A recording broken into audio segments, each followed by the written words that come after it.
요한복음 17장입니다.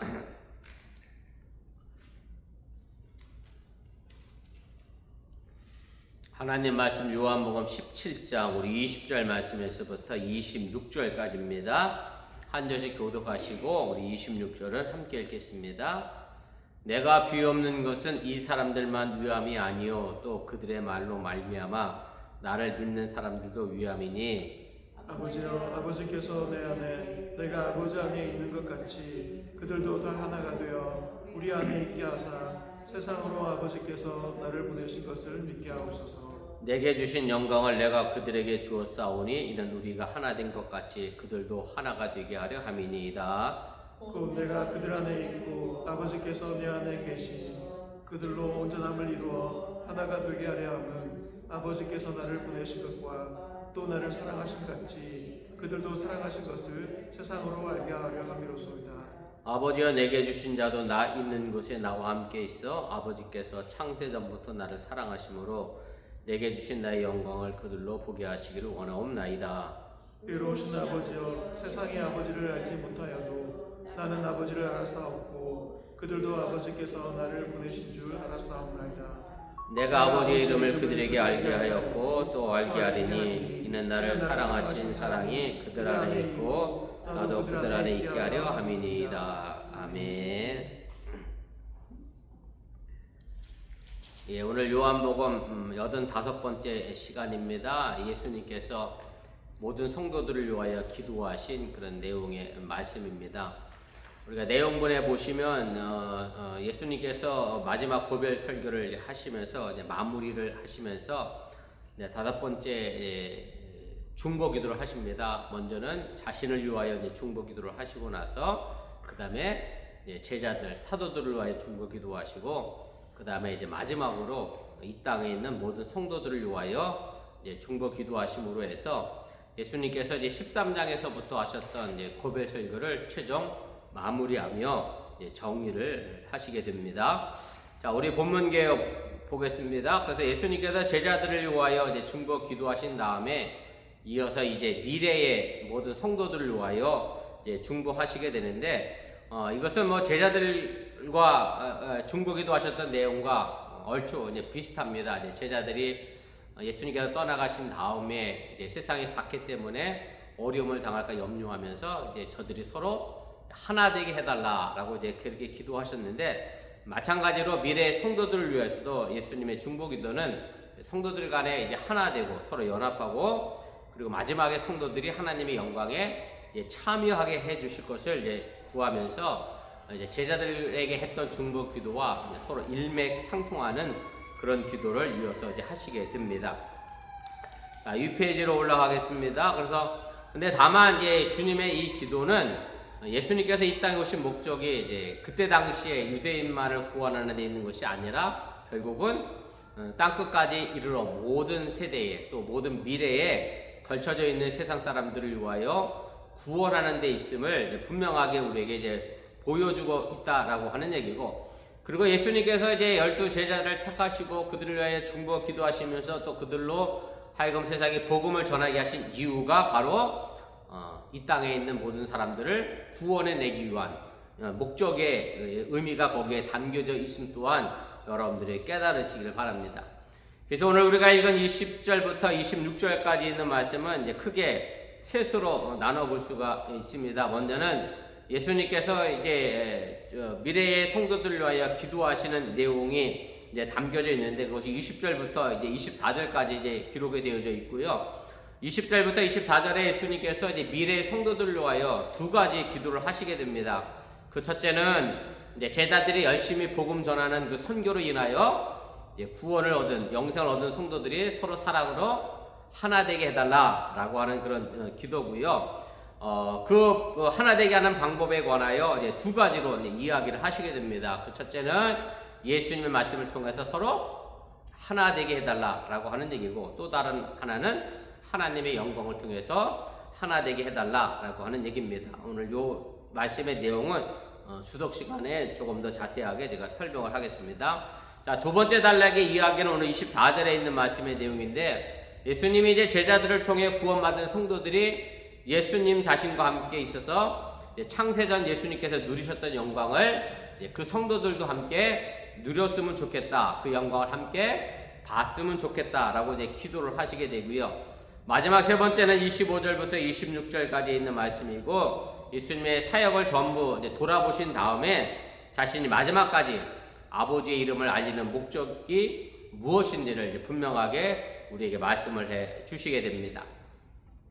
자, 우리 본문 주석으로 자세하게도 살펴보도록 하겠습니다. 자, 예수님이 성도들을 위해 하신 첫 번째 기도의 내용이 무엇입니까? 오늘 20절부터 23절에 나와 있는 기도의 말씀인데, 제가 20절부터 23절까지 말씀 다시 한번 더 읽어드리겠습니다. 내가 비옵는 것은 이 사람들만 위함이 아니요 또 그들로 말미암아 나를 믿는 사람들도 위함이니, 아버지께서 내 안에 내가 아버지 안에 있는 것 같이 그들도 다 하나가 되어 우리 안에 있게 하사 세상으로 아버지께서 나를 보내신 것을 믿게 하옵소서. 내게 주신 영광을 그들에게도 주었사오니 이는 우리가 하나 된 것 같이 그들도 하나 되게 하려 함이니이다. 곧 내가 그들 안에 있고 아버지께서 내 안에 계시어 그들로 온전함을 이루어 하나 되게 하려 함은 아버지께서 나를 보내신 것 같이 또 나를 사랑하신 것 같이 그들도 사랑하신 것을 세상으로 알게 하려 함이로소이다. 자, 예수님께서 이제 제자들을 통해서 이제 구원받은 사람들, 다시 말하면 이제 선교되어진 사람들, 또 조금 더 쉬운 말로 하면 이제 전도된 사람들이라고 표현할 수 있겠지요. 그들을 위해 이제 기도하시게 되는데, 그래서 이제 제자들에 의하여 예수님의 말씀으로 살아난 공동체는 그 누군가를 살려내는 공동체로 되어져야 한다. 그래서 구원받은 공동체는 그들에 머물러 있는 것이 아니라 또 누군가를 구원하는 공동체로서 우리 교회가 그런 역할들을 계속해서 해 나가야 한다는 사실을 분명하게 말씀을 하시게 됩니다. 그래서 예수님은 제자들을 위해서만 기도하신 것이 아니라 제자들이 전하는 말로 예수님을 믿게 된 성도들을 위해서도 기도를 하시게 되고, 여기서 장차 교회를 구성하는 사람들이 누구인지 또 그들이 어떻게 형성되어져 가는지를 우리에게 알게 해 주시게 됩니다. 자, 3번입니다. 그래서 예수님께서 첫 번째로 기도하신 내용은 20절에 있는 말씀입니다. 성도들이 제자들의 말을 통해서 믿는 자가 되게 해달라라고 하는 얘기고요. 요한복음 1장에 보면 예수님께서 이 땅에 오셨을 때 뭐로 오셨다고 되어 있죠? 말씀으로 이 땅에 오셨다. 로고스라고 하는 그리스어 단어가 사용되어졌고요. 그래서 제자들이 전하는 것도 사실은 바로 이 로고스를 전하는 거고, 예수님의 말씀을 전하는 거고, 예수님의 그 말씀을 통해서 성도들이 생겨나게 되고 또 그들이 하나 모여진 것이 교회의 공동체가 되어졌다라고 하는 사실을 여러분들이 깨달으시길 바랍니다. 그래서 사실은 교회 안에 예수님의 말씀이 사라지면 그 공동체는 교회라 말할 수 없음을 여러분들이 기억하시기를 바라고요. 지난주에 새로 오셨던 분이 같이 식사 나누면서 제게 그런 얘기를 하더라고요. 통일교를 사입이라고 얘기하는 목사님은 자기가 자신있게 얘기하는 목사님 처음 봤대. 통일교는 사입입니다. 왜냐하면 거기에는 예수님 말씀이 전혀 존재하지가 않습니다. 재미난 얘기 하나 해드릴까요? 한학자 총재가 지금 구속되어 있잖아요. 근데 그 한학자 총재가 태어난 연도가 6.25 전쟁 바로 전이거든요. 독생녀로 태어났다 그러거든요. 독생자 예수님 비슷하게 짝퉁인데, 그런데 6.25가 그 다음에 일어났잖아요. 그 진짜 한 통일교에서 얘기하는 유튜브 내용이에요. 그런데 그 한학자 독생녀를 보호하기 위해서 우리나라 6.25에 유엔국이 몇 국이 참전했다고 그러죠. 16개가 유엔군이 참전해서 누구를 지키려고? 독생녀 한학자 참원이 뭔지를 지키기 위해서 유엔군이 그래서 참전했다고 그렇게 유튜브에 방송 나와요. 아무튼 재밌죠. 통일교는 이단도 아니고 완전 사입입니다. 그래서 주님의 말씀에 떠난 것은 더 이상 교회라 말할 수 없다라는 것 분명하게 여러분들이 기억하시고, 말씀이 말씀답게 선포되지 않으면 교회는 그리스도 안에서 절대 하나가 될 수 없음을 여러분들 분명하게 깨달으시길 바랍니다. 자, 5번입니다. 이제 두 번째로 예수님께서 성도들을 위하여 기도하신 내용은 뭐냐면, 제자들이 선포하는 예수님 말씀을 듣고 예수님을 믿는 사람이 되어져야 한다라고 이제 이야기를 하면서 하나님을 믿는 것만으로 이제 충분하지 않다라고 이야기하시고, 참된 믿음의 사람은 예수님께서 하나님이 보내신 분임을 믿는 사람이 진짜 믿음의 주인공임을 오늘 분명하게 말씀을 하시게 됩니다. 그래서 성도는 어떤 사람이어야 하느냐? 예수님이 하나님의 아들이시고 그리고 예수님이 우리를 구원한 구세주 그리스도 메시아이심을 분명하게 믿는 사람이 분명한 성도라고 하는 것을 여러분들이 이해하시면 되겠고요. 그래서 하나님과 예수님의 특수한 관계를 믿는 사람들이 곧 성도임을 여러분들이 또한 깨달으시길 바랍니다. 자, 7번입니다. 이제 21절에서 예수님은 이제 두 가지 기도를 이제 하시게 되는데, 이제 첫째는 성도들도 다 하나 되게 해달라라고 하는 기도고, 두 번째는 성도들도 예수님과 하나님 안에 함께 있게 해달라라고 이제 그렇게 이제 기도하시게 됩니다. 다시 말씀드리면 성도들끼리 하나 되고 또 그들이 하나님과 예수님과 하나 되게 해달라고 하는 이제 그런 기도의 내용입니다. 아까 말씀을 통하여 하나 되게 해달라라고 이제 예수님께서 이제 기도를 하시게 되는데, 사실은 말씀이라고 하는 이 공통 분모가 있기 때문에 서로 의미가 이제 통하게 되죠.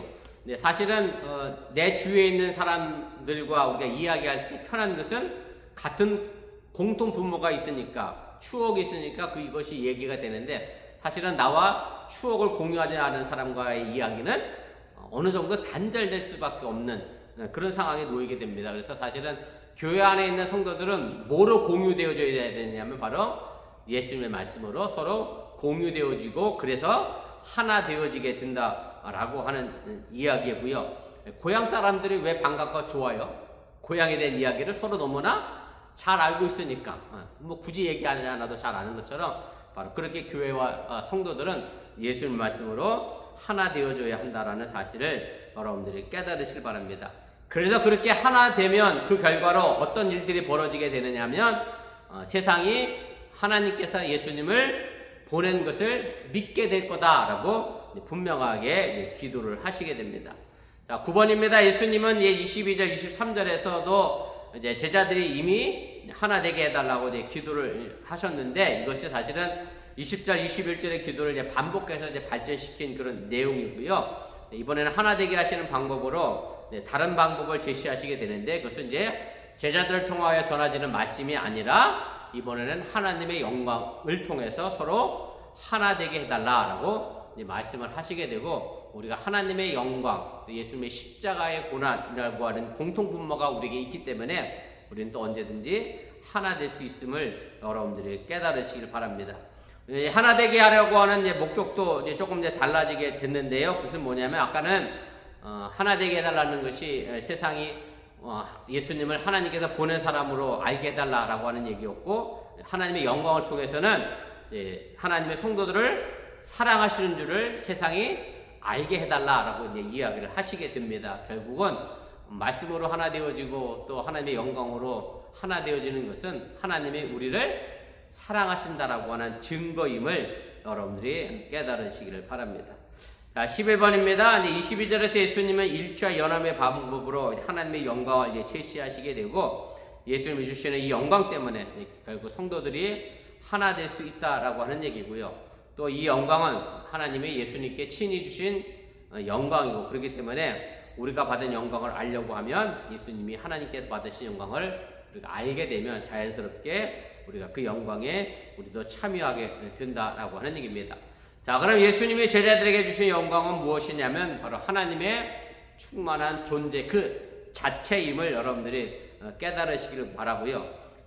그냥 하나님의 하나님다움이다라고 표현하면 가장 좋을 것 같고요. 그래서 하나님의 영광을 가장 잘 드러내신 분이 바로 예수님이었던 것처럼, 우리가 예수를 믿는다고 하면 우리도 그 하나님의 존재 자체를 우리 마음속에 품고, 우리도 하나님의 하나님다움, 마태복음의 표현대로 얘기하면 하늘에 계신 하나님이 거룩하니 우리도 거룩해지는 그런 믿음의 역사를 만들어낼 수 있다고 하는 것을 여러분들이 이제 깨달으시기를 바랍니다. 자, 14번입니다. 앞에서는 이제 우리 하나됨의 근거가나 모델로 하나님과 예수님이 이제 하나됨을 이제 말씀을 하셨는데, 이번에는 이제 하나님과 성도들 간의 하나됨을 이야기하는 거고요. 그래서 예수님께서 하시는 역할은 뭐냐면, 수직적으로는 하나님과의 관계를 우리에게 만들어 주시는 거고, 또 수평적으로는 성도와 성도 간에 서로 연합하도록 예수님은 그렇게 중간에서 그 역할을 하시기 때문에, 그래서 예수님은 하나님과 우리 성도 사이에서 뗄래야 뗄 수 없는 그런 관계라는 사실을 분명하게 이제 강조를 해 주시게 됩니다. 아까 말씀드렸던 것처럼 예수님 말씀이 떠난 교회는 교회가 아니라고 얘기했던 것처럼 예수님이 함께 하시지 않고 또 하나님이 함께 하지 않는 교회는 온전히 교회라 말할 수 없다라고 하는 얘기고, 예수님은 그 온전한 모습이 하나됨이라고 분명히 말씀하시면서 우리 교회가 언제나 예수님의 말씀으로 하나 되어져야 하고 또 그리고 그래야 교회가 성숙해진다라고 하는 얘기인데, 그래서 교회가 성숙해진다라고 하는 것은 규모의 문제가 아니라 성도가 얼마나 예수님 말씀으로 일치되어지고 마음을 같이 하느냐가 교회의 성숙함의 근거가 된다는 것을 여러분들이 잊지 마시길 바랍니다. 자, 16번입니다. 교회 공동체가 하나님의 영광을 통해서 이제 하나가 되면 하나님이 예수님을 사랑하신 것처럼 교회도 사랑하신다는 것, 성도를 사랑하신다는 것을 세상이 알게 될 것이다라고 분명을 말씀했고요. 그래서 우리가 세상을 통해서 하나님이 우리를 정말로 사랑하시는구나를 보여줄 수 있는 그런 신앙생활을 우리가 감당해야 한다는 것을 여러분들이 또한 잊지 마시기를 바랍니다. 자, 우리 4페이지로 가겠습니다. 예수님의 성도들을 위하여 이제 두 번째로 기도하신 내용은 무엇입니까? 오늘 24절의 한 절 말씀인데 제가 24절만 읽겠습니다. 아버지여 내게 주신 자도 나 있는 곳에 나와 함께 있어 아버지께서 창세전부터 나를 사랑하심으로 내게 주신 나의 영광을 그들로 보게 하시기를 원하옵나이다. 자, 예수님은 주님의 말씀으로 하나 되고 또 주님의 영광으로 하나 되게 해달라고 기도하신 다음에 두 번째 기도를 하시게 되는데, 이 기도는 앞서 있는 기도보다는 조금 더 먼 미래를 위한 기도로 우리가 이해하시면 틀리지가 않습니다. 오늘 24절에 이렇게 기도하시잖아요. 아버지여 내게 주신 자도 나 있는 곳에 나와 함께 있어 아버지께서 창세전부터 나를 사랑하심으로 내게 주신 나의 영광을 그들로 보게 하시길 원한다 라고 이제 기도하시게 되는데, 이것을 간략하게 줄이면 이렇게 우리가 줄여볼 수가 있습니다. 아버지가 내게 주신 자도 나 있는 곳에 나와 함께 있게 해달라 라고 하는 얘기고요. 그래서 예수님의 부활과 승천의 영광에 참여한 제자들 통해 믿게 된 성도들도 바로 예수님의 영광에 함께 참여하게 해달라라고 기도하고 계시다라고 하는 얘기입니다. 그래서 예수님은 성도를 내게 주신 자, 그리고 하나님이 쉽게 말씀하면 예수님께 맡겨주신 자라고 이제 그렇게 표현하고 계시다라고 하는 얘기고, 그래서 성도의 안전은 누가 책임져 주시느냐? 바로 예수님께서 책임져 주신다. 왜냐하면 하나님께서 예수님에게 우리를 맡겨주신 자이기 때문에 요한복음 15장에도 보면 예수님은 우리를 향하여 선한 목자다라고 얘기하시면서 우리를 양이라고 얘기하셨잖아요. 그래서 양은 당연히 목자가 책임져야 하는 것처럼 우리의 생명과 삶을 예수님께서 책임져서 인도해 가신다고 하는 사실을 여러분들이 믿으시기를 바랍니다. 자, 마지막 3번입니다. 자, 예수님이 성도를 위한 기도를 마친 다음에 자신의 마지막 사역을 회고 이제 하신 내용이 이제 무엇이냐? 이제 마지막으로 자신의 전체 사역을 회고하시고 돌아보시게 됩니다. 의로우신 아버지와 세상이 아버지를 알지 못하여도 나는 아버지를 알았사옵고 그들도 아버지께서 나를 보내신 줄 알았사옵나이다. 내가 아버지의 이름을 그들에게 알게 하였고 또 알게 하리니 이는 나를 사랑하신 사랑이 그들 안에 있고 나도 그들 안에 있게 하려 함이니이다. 자, 예수님은 이제 하나 되게 해달라. 그 다음에 나 있는 곳에 그들도 성도들도 함께 있게 해달라라고 이제 기도를 드리신 다음에 자신의 사역을 이제 총정리로 말씀하시면서 기도를 이제 마무리하시게 됩니다. 먼저 예수님께서 25절에 보면 이제 자신의 사역을 요약하시는데, 특별히 이제 하나님을 향하여 뭐라고 부르고 있느냐면 의로우신 아버지라고 이제 부르는데, 사실 요한복음 요 부분에서만 의로우신 아버지라고 그렇게 호칭하고 계십니다. 예수님께서 가르쳐 주신 기도문에는 하늘에 계신 아버지라고 되어 있는데 여기는 의로우신 아버지라고 이야기하고 있거든요. 의롭다라고 하는 얘기는 정의를 얘기하는 거고, 그래서 예수님의 사역을 정리하면서 회고하시면서 예수님께서 하나님께 바라고 계신 것은 뭐냐면 하나님의 공의로 세상을 심판하게 해달라라고 하는 기도를 하고 계시다라고 하는 얘기고, 하나님께서 자신에게 맡겨준 사역을 잘 감당했으니 이제 의로우신 하나님이 그것을 보시고 잘 판단해 달라라고 하는 그런 의미가 담겨져 있습니다.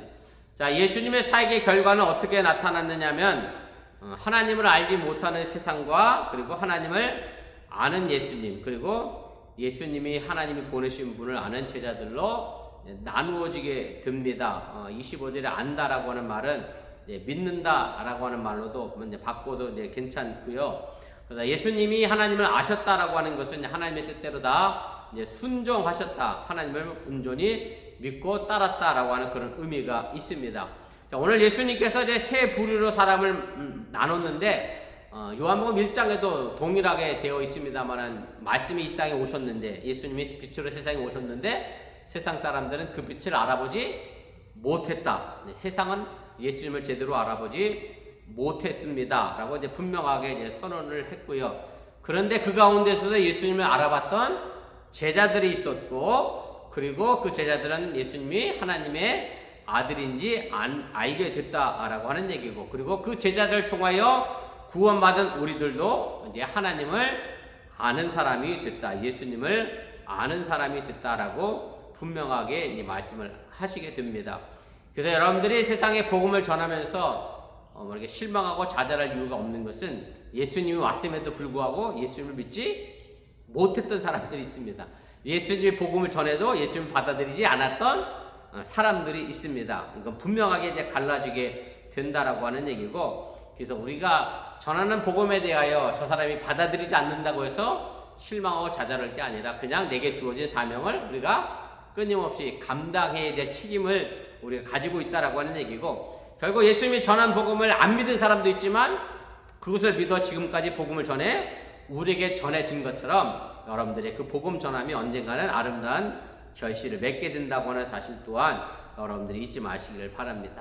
자, 6번입니다. 이제 마지막으로 예수님은 자신의 세상을 떠난 그 순간까지 하나님께 이제 순종하겠다는 의미로 이렇게 말씀하시게 됩니다. 26절 상반절인데, 내가 아버지의 이름을 그들에게 알게 하였고 또 알게 하리니 이제 말씀하시면서 예수님이 그동안 해오신 일들은 뭐냐면 제자들로 하여금 하나님의 이름을 알게 하는 일에 집중했다라고 하는 얘기고요. 그래서 여기서 알게 하리라고 하는 것은 이제 미래 시제로 이제 말씀하신 거고, 제자들만 알게 한 게 아니라 제자를 통하여 알게 될 우리에게도 그 말씀을 우리에게 가르쳐 주시고 전해주고 계시다라고 하는 얘기고, 그래서 계속해서 미래 시제로 이제 말씀을 하시게 됩니다. 자, 마지막 5페이지입니다. 8번으로 가겠습니다. 하지만 더 나가서 이제 이 일은 결국 예수님께서 떠나시고 난 다음에 보혜사 성령님께서 오셔서 해야 될 사역이고요. 보혜사 성령을 통해서 예수님의 하나님의 이름 알리기의 사역은 계속해서 이어져 나갈 것이고, 또 이렇게 하시는 목적은 26절 마지막 부분에 이렇게 말씀합니다. 이는 나를 사랑하신 사랑이 그들 안에 있고 나도 그들 안에 있게 하려 함이라 분명하게 말씀하시면서 예수님께서 우리를 사랑하신 그 사랑이 우리를 결코 떠나지 않는다라고 이제 말씀을 해 주시게 됩니다. 이제 제자들과 그 이후에 믿는 성도들은 이제 하나님의 이름과 또 하나님의 권능과 하나님의 사랑을 알 때 두 가지 일이 벌어지게 됩니다. 그 첫째 결과는 예수님을 사랑하신 하나님 아버지의 사랑이 우리 성도들 안에 이제 존재하게 된다라고 하는 얘기고, 두 번째로 예수님도 우리 성도들 안에 내주하고 계시다라고 하는 얘기고, 그래서 예수님께서 참 포도나무의 비유를 말씀했던 것처럼 우리는 예수님을 떠나서는 존재할 수 없는 그런 가지로서의 역할을 우리에게 하시고 예수님도 우리와 동행하여 주신다라고 하는 얘기입니다. 10번입니다. 하나님의 사랑이 내 성도들 안에 있다는 것과 또 사랑의 예수님이 성도들 안에 계시다고 하는 것은 사실상 같은 의미로 쓰여진 그런 말이고요. 오늘날 우리를 향한 하나님의 사랑의 절정이 바로 예수님을 우리에게 보내어 주신 것이 바로 하나님의 사랑의 절정임을 여러분들이 잊지 마시기를 바라고, 우리를 구원하시기 위하여 예수님을 기꺼이 화목제물로 보내신 그 사랑이 하나님의 절대적인 사랑이라는 사실을 여러분들이 또한 믿으시기를 바랍니다. 그래서 선교는 결국은 사랑의 사역입니다. 구원받지 못한 이들, 지옥을 향하여 나간 이들에게 사랑하기 때문에 그들을 구원해내기 위한 복음의 전파임을 여러분들이 잊지 마시고, 성령님께서 여러분들과 함께 동행하시기에 바로 그 사랑의 사역을 통하여 하나님의 복음을 날마다 증거하고 전할 수 있기를 바라고, 바로 이것이 오늘날 우리 교회의 존재 목적임을 여러분들이 잊지 마시기를 바랍니다. 자, 우리 잠깐 다 같이 함께 기도하겠습니다.